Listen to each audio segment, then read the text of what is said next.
From the liberal Northeast comes a lone voice of truth. Honest commentary in dishonest times. Think deeper with Juan Newsom. This is the Cure radio program.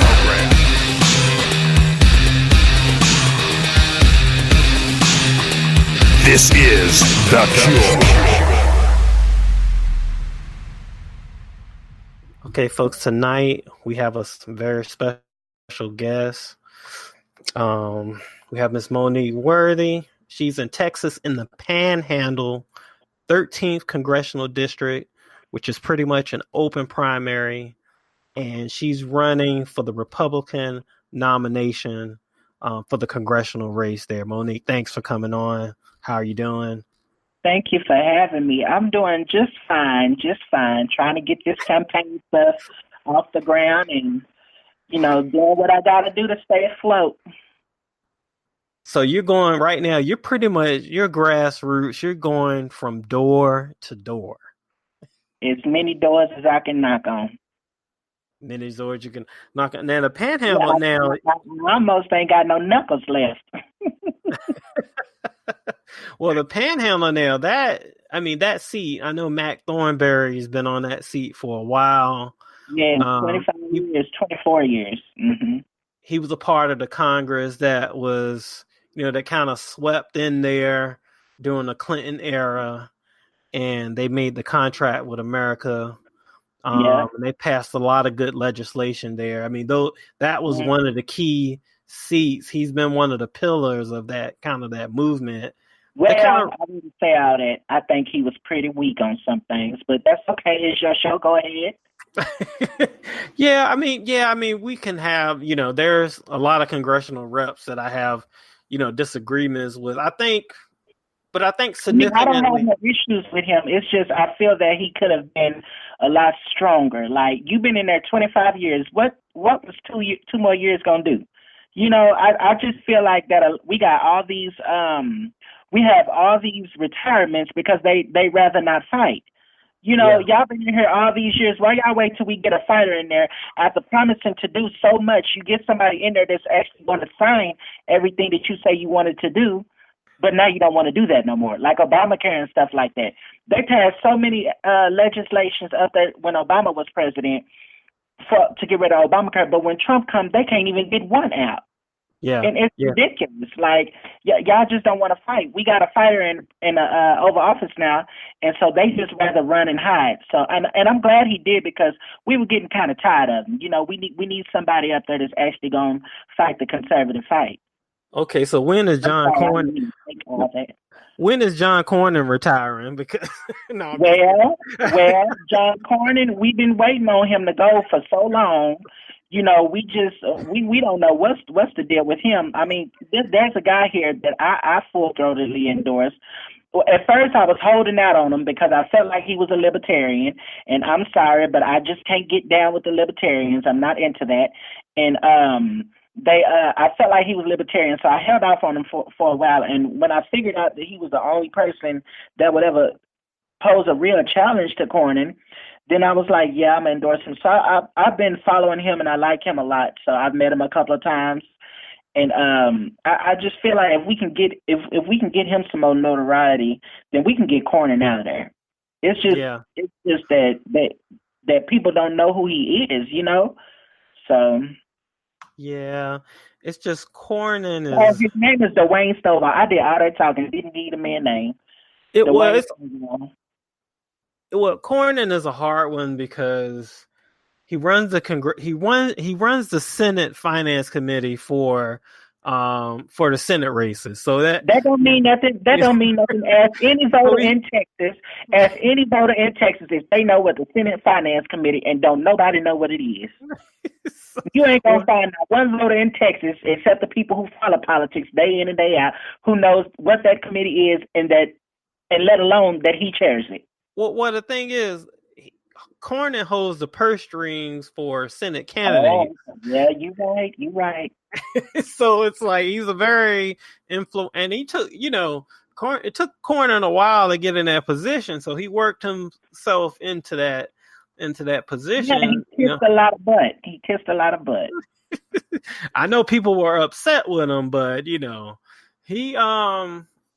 during the election. Now I noticed with Cornyn during election time, he does sound very Ted Cruz-ish, and then he kind of pulls. He does, but but after them elections, boy, he went back to being a McCain Jr., didn't he? He wasn't as bad as McCain, but yeah, no, he gets kind of soft. You know what? I ain't gonna do him that bad. He wasn't as bad as McCain, but he could have been better. He could have been a lot better, and he could have stood up with and for Ted Cruz if he wanted to, but he chose not to. He chose to wasn't the grain, and he only decided to support Trump when he realized how popular Trump was.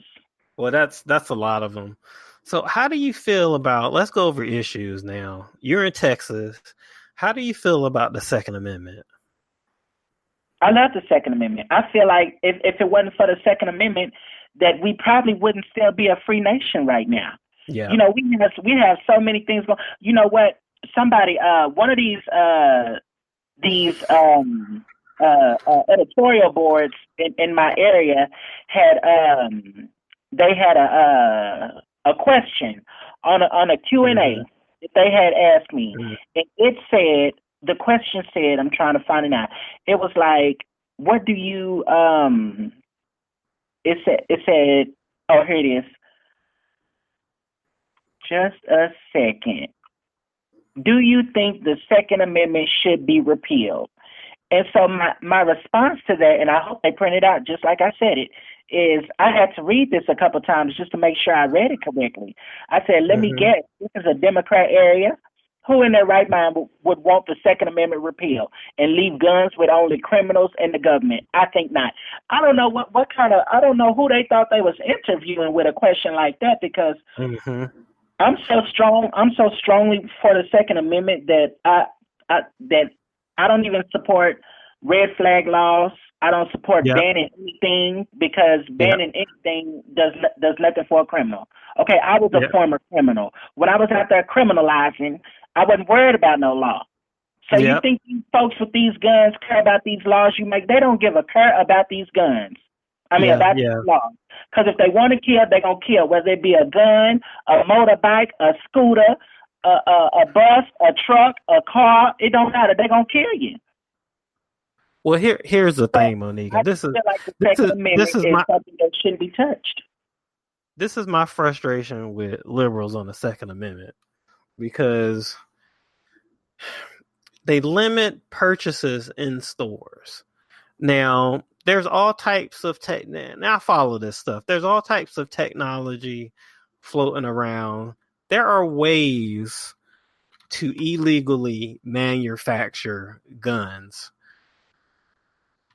There are syndicates, I wouldn't think primarily in the United States, but there's been times in the past few years where, the ATF and the FBI have made busts where we were getting imports. There was this whole big issue a couple of years ago. There was a state senator in California named Leland. He got arrested for trafficking guns or something like that. They were importing illegal, fully automatic guns from China. And he was supposed to be a big old proponent of gun control. I remember. So how is, that's what my gripe is. They're not attacking criminal behavior, but they're going after law-abiding citizens. Now look at my home state. I ain't never seen a gun grow legs and just walk around and start shooting folks. I just ain't never seen it. So you making all these laws not doing nothing for nobody. You can't find not one law anywhere in any state that could have prevented a mass shooting anywhere. I'm under the opinion that the federal government has no business creating laws to restrict firearms. I am. That's where I fall in on it. And I agree. You look at the Second Amendment. The Second Amendment is absolute, and it don't need no additions, no subtractions, no none of that. It says what it says. Exactly. I look at my home state where I grew up in Virginia. Now, right now, Virginia they're having a crossroads moment Oh yeah, they got some drama going on out there. Now somebody gonna get towed up in Virginia. I'm gonna take. Look, but you know what? You know who I fought for that Virginia mess? I fought Virginia voters. Yeah. Because how y'all vote for Republicans sometimes, and then you vote for Democrats knowing what they are to do, and then you're gonna be mad when they pass these legislations. Yeah. You can't get mad. Either y'all sat on y'all butts when that election was held, or y'all just chose not to vote for a Republican. Now, here's the thing about Virginia. They did that to themselves. I feel bad for them, but at the same time, that's why I've never voted for a Democrat a day in my life, and I will never. I wouldn't care if it was one of my family members running for office. If I knew they was a Democrat, I wouldn't vote for them. I swear we're on the same page. If my mama ran as a Democrat, I would not vote for my mama. I tell my mama, I love you to death, but I'm sorry. I have to vote for your opponent. Exactly. We'll campaign against you. Exactly. We'll be living in your house and donate to the opposite party. Yeah, exactly. So how do you feel about, I know these are some kitchen table issues and things that are come up, the budget. I mean, it seems like when you look at the last couple of administrations, the spending has been really, really out of control. Even with Trump, and I know some people like to blame Trump for the spending. Mm-hmm. I kind of don't blame Trump because a lot of this trajectory that we had been on since Bush, since Obama, and Trump's kind of inherited it, that momentum. And this guy can't even make a phone call without it being leaked. How is he going to constrain Congress on budgets? What do you propose that we should do with the budget as it stands? Well, let me tell you, first of all, I do fault both of them. I fault Congress and Trump for these budgets because Trump can always veto them. Yep. And when he vetoes them, they can override his veto, and at least we know he did his part. But not one time did he veto a budget or anything. Not one time that I can remember. No, you're right. And it's because we have these weak Republican politicians who run as fiscally conservative, but when they get elected, they're anything but. Yep. And it's ridiculous. It's ridiculous because we keep voting them in, and we keep voting these good old boys in that we think look good and sound good on paper and on the radio and on TV. But when they get there, they don't know what conservatism is no more. Yeah. Yeah. And the thing I love about Trump is he didn't even run as a conservative, but 99% of the things he does is what we believe in. Yeah, yeah. I do believe that they can cut spending. They can cut spending if they want to. They just don't want to because they don't want to be seen as taken away from somebody. You can't take away from somebody something that they never had. Yeah, that's true. I think a lot of it. And you can cut this spending. You can cut this spending. This is what I want to do. I want to get rid of the Department of Health and Human Services. I want to get rid of the Department of Education. I want to get rid of welfare. All that stuff can be sent back to the states because you know what I say? It gives you 50 different options. When it's all centralized in the federal government, guess what? You only got one option. And that's the federal government. But when it goes back to the states, the only thing the federal government needs to be involved with is security and commerce. Commerce as far as interstate commerce, you know what I mean? Yeah, yeah. Oh, wow. Like, I just feel like that all that stuff needs to be sent back to the states where it belongs. Yeah. Wow. That's the most conservative position I've heard in a long time. Department of Education, all that. It is better when it's done in the states. Yeah, yeah. That way we all don't have to be caught up in California's education crisis or New York. California and New York cannot tell me here in Texas what kind of education would suit me best. You know why? Because they don't have the landscapes we have. They don't have the air quality and everything that we have. They don't have the industries that we have. Yep. Wow. That's why 50 different options is better for everybody. That's amazing. Immigration. You're on a border state. Immigration really historically has been a hot topic. Since the early 1900s, to be honest. And you're on a border state, and you kind of see the effects of it. I know you're on the Panhandle, so you're a little further up, but no, I'm not in the Panhandle. My district goes to the Panhandle, but I'm right below Oklahoma. I'm like right. I'm at the Red River. Oh, nice. Okay. Well, I'm thinking your district is at the Panhandle, so yeah, it goes still, all the way to the Panhandle. You're right. But still, you're in Texas, so you can see the effects of it. You're not in El Paso, but still, you can see the effects that it have on the community. You can see the migrations there, even where you are in Texas. Yeah, and let me tell you something. When it comes to illegal aliens, I'm gonna stop saying illegal immigration because it's not immigration. You're not migrating here the right way. You're illegally coming. You're an illegal alien. Alien means a citizen of a foreign nation. They don't belong to us. So the thing with that is I'm totally against illegal aliens. I think we do need to round them all up and send them home. They keep saying, well, we can't round up 11 million, but I'm going to say 30 million people. We can't round. Yes, we can. If Eisenhower could do it way back then, what is stopping us now? That's what I said.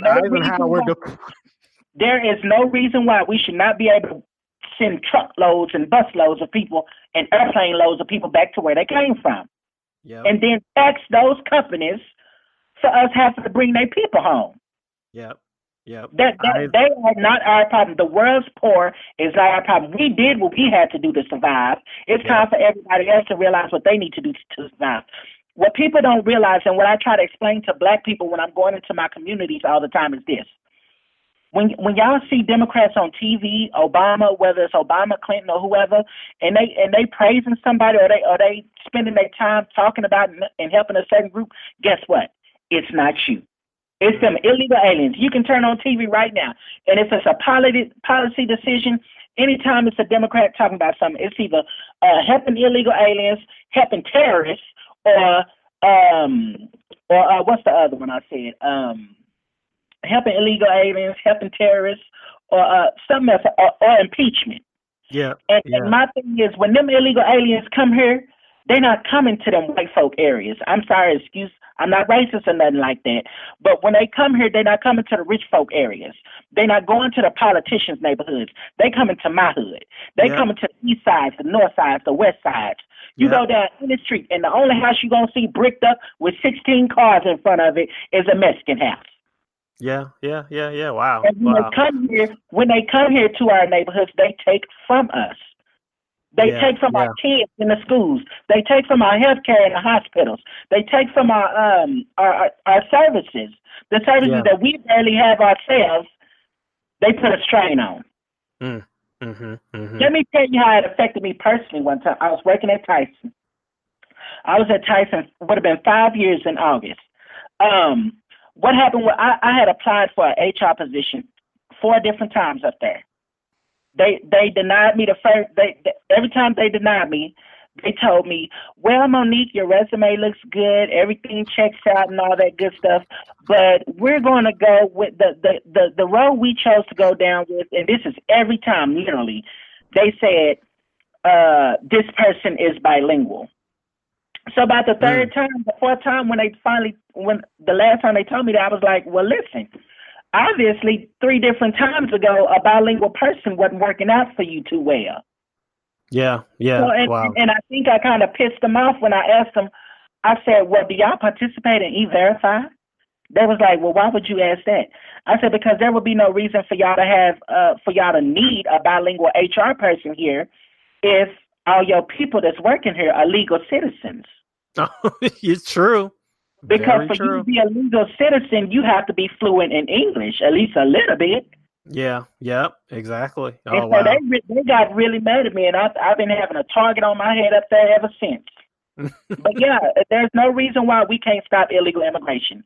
We should have had that border wall fixed a long time ago. And if Donald Trump had people like me in there when he first got elected, he would have had it. Yeah. Wow. Because I don't see no other Republicans in there saying what I'm saying when it comes to illegal immigration, when it comes to illegal aliens. They're not in there on them dioceses telling them folks face to face while they looking at them, you don't know how this affects the poor community, because ain't none of them come from the poor community. They don't know what's going on in these communities. I do. I come from welfare. I come from all that. I come from people not being able to be on welfare because they make too much money, or the system thinks they make too much money. Yeah. Wow. And we wouldn't have to go through that if the system wasn't so overused. If there wasn't so many people on the system. Yeah. Wow. Why we got to pay extra money for bilingual teachers in school, bilingual books in school? We shouldn't have to do that. This is America. I was born here. There is no reason why I should have to speak 2 languages to move up in an American company. Yep. Wow. That's true. That is true. That is so true. Wow. It's ridiculous. Wow. So how do you feel about this primary? You're going into this primary. You have, there's a lot of candidates in the Republican primary.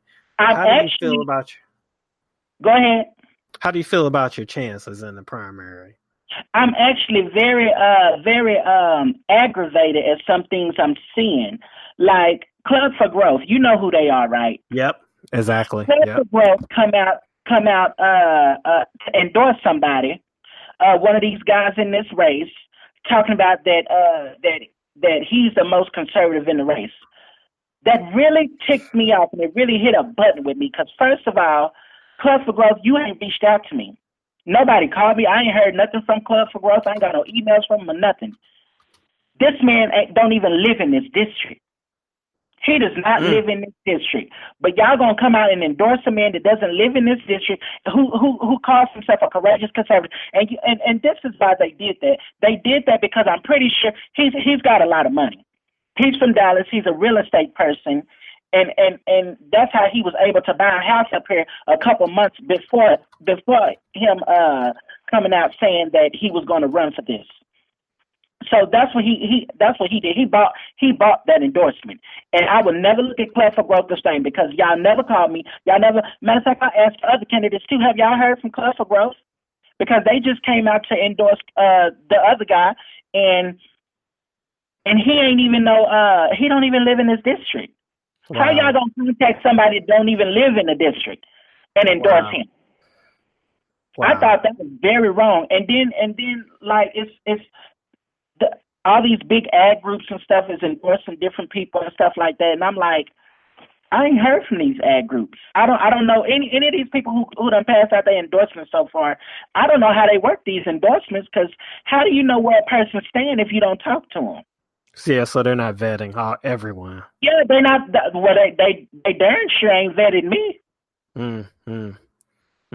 I must say, you have the most conservative positions I've heard in a long time. It's like a breath of fresh air. I wish we had a Congress that reflected your views. If we had a Congress that reflected your views, this president would be far along. Yeah, let me tell you my background. Let me tell you how I came to be where I am. I was incarcerated in 2008, and I had started listening to the radio. And back then, I was a Democrat. I was hoo-hoo-ha-ha for Obama, first black president. I was like every other black person. I didn't know nothing you stood for, none of that. I just know that he was going to be the first black president, and he was a Democrat. So I was supporting him head over heels until I started listening to radio, until jail slowed me down long enough to listen to some radio. Because honestly, if I was out here in the world, I would have never known nothing about talk radio. So I started listening to the radio. And you know black folk, we nosy. So as soon as we hear some hollering and some yelling somewhere, we got to figure out what's going on. I tell people all the time, you ever went through a black neighborhood, majority black neighborhood, and you wonder why the blinds always messed up? That's how you know we nosy. Because we always peeking out the blinds trying to see what's going on. Yeah. So when I was listening to the radio station, and I had run across talk radio. Can you imagine who it was that I heard doing all this hooping and hollering that made me stop and listen to see what was going on? Who? Can you just guess who it was? Rush Limbaugh? No, doing a lot of hooping and hollering.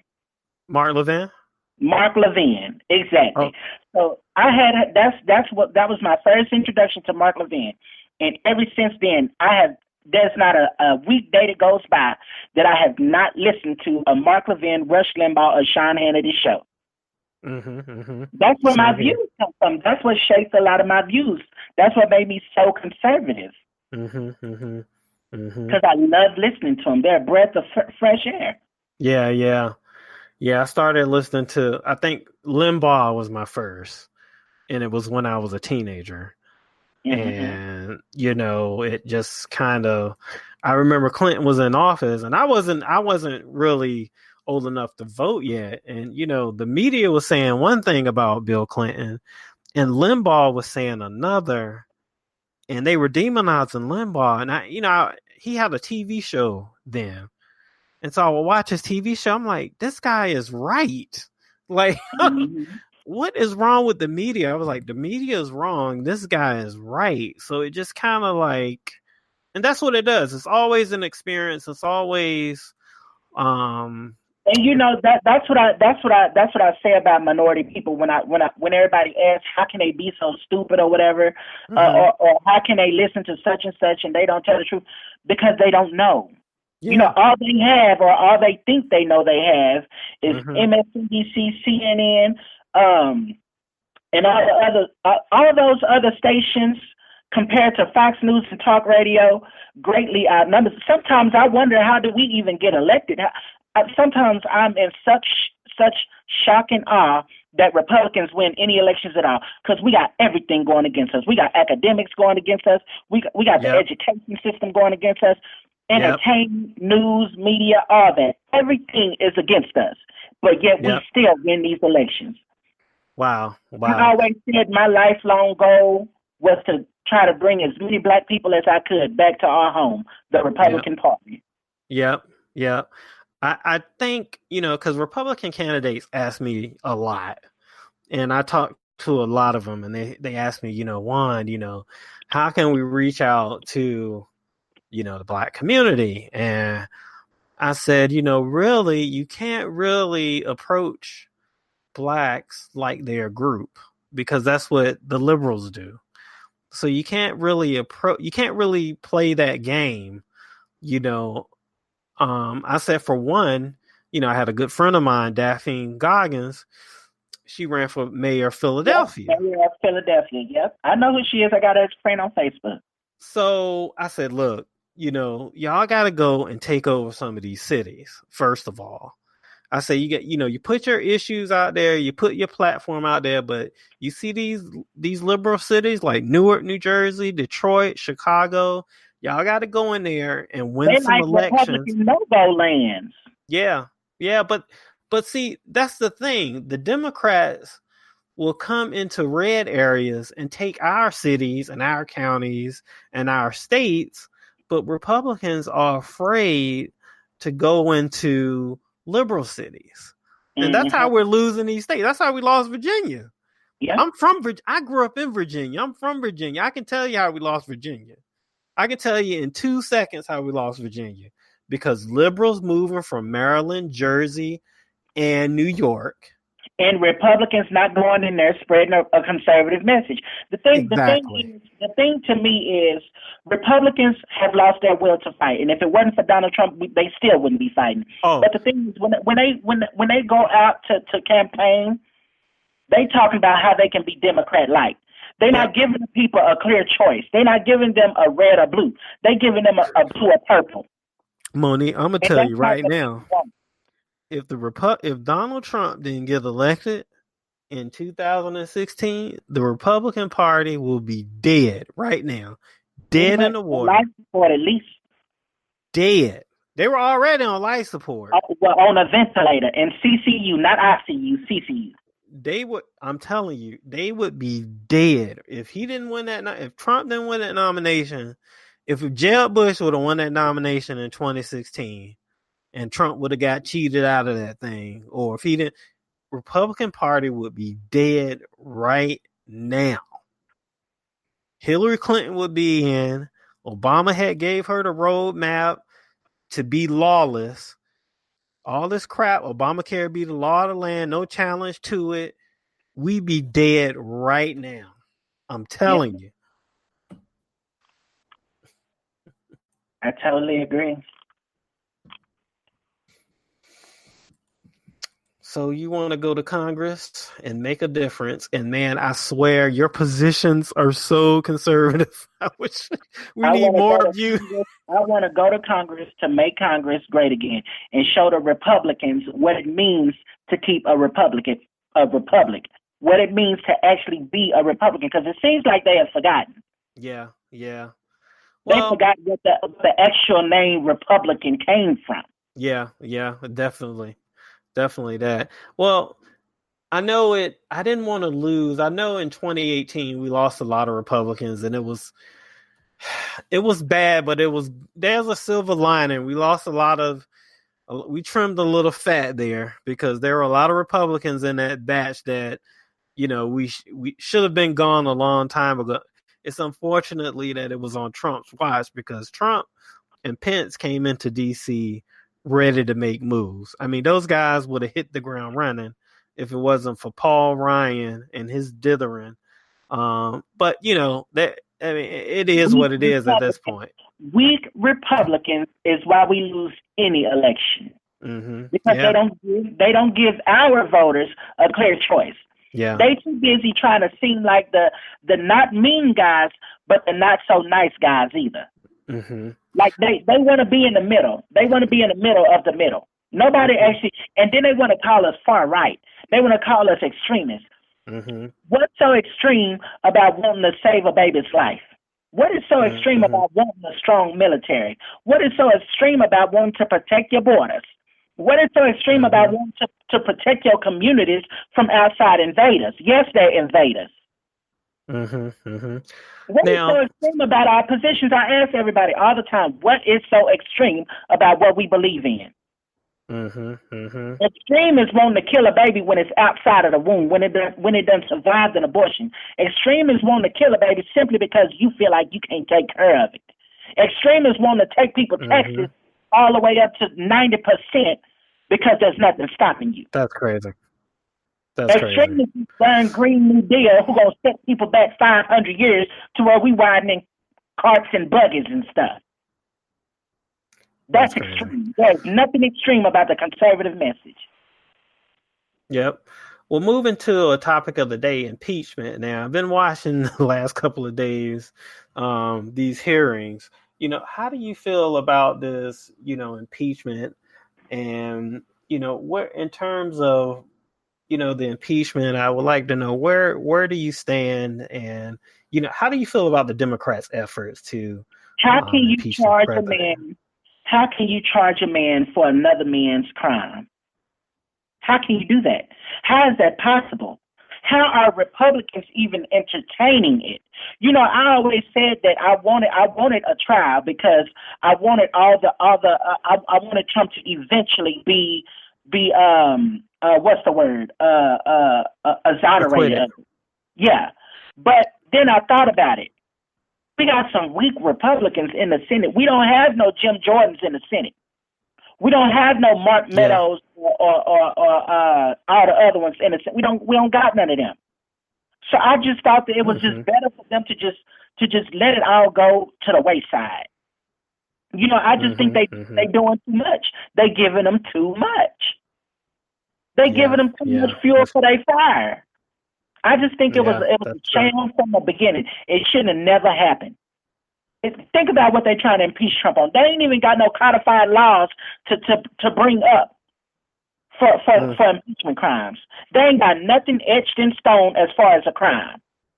Now, when you think about this impeachment compared to what we could have done under Obama if the right Republicans were in there, we probably wouldn't have to deal with 8 years of Obama. There was so much stuff we got through Obama. We could have impeached the whole federal government under Obama. And that ain't extreme. They broke so many laws. His arse should have been impeached. He should have been impeached when it's just ridiculous. It's just ridiculous. There's no reason why how Democrats got away with this, and we couldn't even start an impeachment trial. We couldn't even write up articles. We couldn't even get a hearing in a committee. Yeah. No, you're right. I mean, definitely when you look at the lawlessness in the Obama administration, I think when you look at the Republicans at the time, there was a fear there. There was no appetite to really, yeah. I mean, you just wonder, how did they get away with it? I felt like they didn't really push back. Yeah. I felt like they didn't push back too much. And they weren't going to push back. They just did enough to kind of slow him down. They don't know how to push back. They weren't going to push back because that's not what they do. They fall back. They don't push back. They fall back. And that's why we need to elect people like me who's strong on their toes and know what it means to go through some things. No Republican in Congress. No, definitely. No Republican in nobody in Congress. Period can tell my life story. Nobody can boast what I can boast on. I done been through everything. I done been homeless. I've been living paycheck to paycheck. I know what needs to be done to help regular everyday people. We don't never get regular people in Congress. We always get the college graduates, the military vets, the Ivy League this, the Ivy League that, the business owners and everything. We got all of that in this race. What we don't have is my type of people in these races. People who've been through everyday struggles in their lives. Yeah. Always felt like we had too many lawyers. We need more people who work with their hands, more small business owners, more people that are community oriented, that just bring that comment that, the problem with because I've been approached to run for Congress too. And the problem with Congress is it's just more of the same. I like the people that were actually entrepreneurial before going into Congress.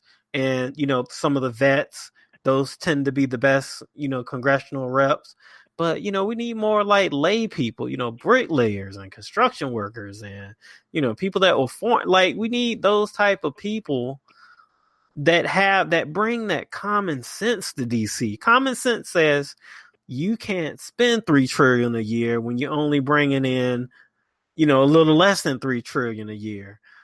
Like stuff like that. Just basic common sense is missing from the process and from that atmosphere. And when you look at DC today, they tend to like over intellectualize everything.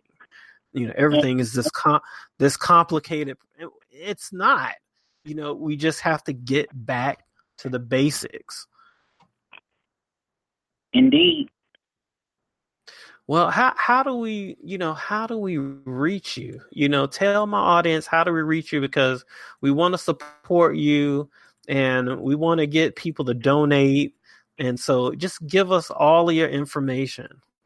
Oh, I sure will. Well, first, you don't go to my Twitter because I ain't got no Twitter no more. They done suspended me permanently from Twitter. Y'all remember, some of y'all might remember that I had that video on Twitter that went viral that got over 1 million views and still counting on her on Facebook with that gold towel on my head talking about why I didn't think Trump was racist. So don't try to find me on Twitter, but you can find me on IG, Instagram at Auntie_Thomasina, AUNTY_TOMASINA. On Facebook, Monique Worthy for Congress. And then on my website, www.moniqueworthy.com, you can donate to my campaign from my website. It has a donate tab on there. And you can also donate from my Facebook page. It's pinned to the top of my Facebook page. And I need all the help I can get, all of it. Anything you think you can do for me, I need it. If you want to make phone calls, let me know. I can send you some numbers. She needs volunteers, folks. She needs money. Go out and help her. Monique, thanks for coming on. We're going to have you back. We got to get you pushed up and into that seat because President Trump needs all the help that he can get. Exactly. I do agree. Thank you so much. Thank you for having me. This is The Cure.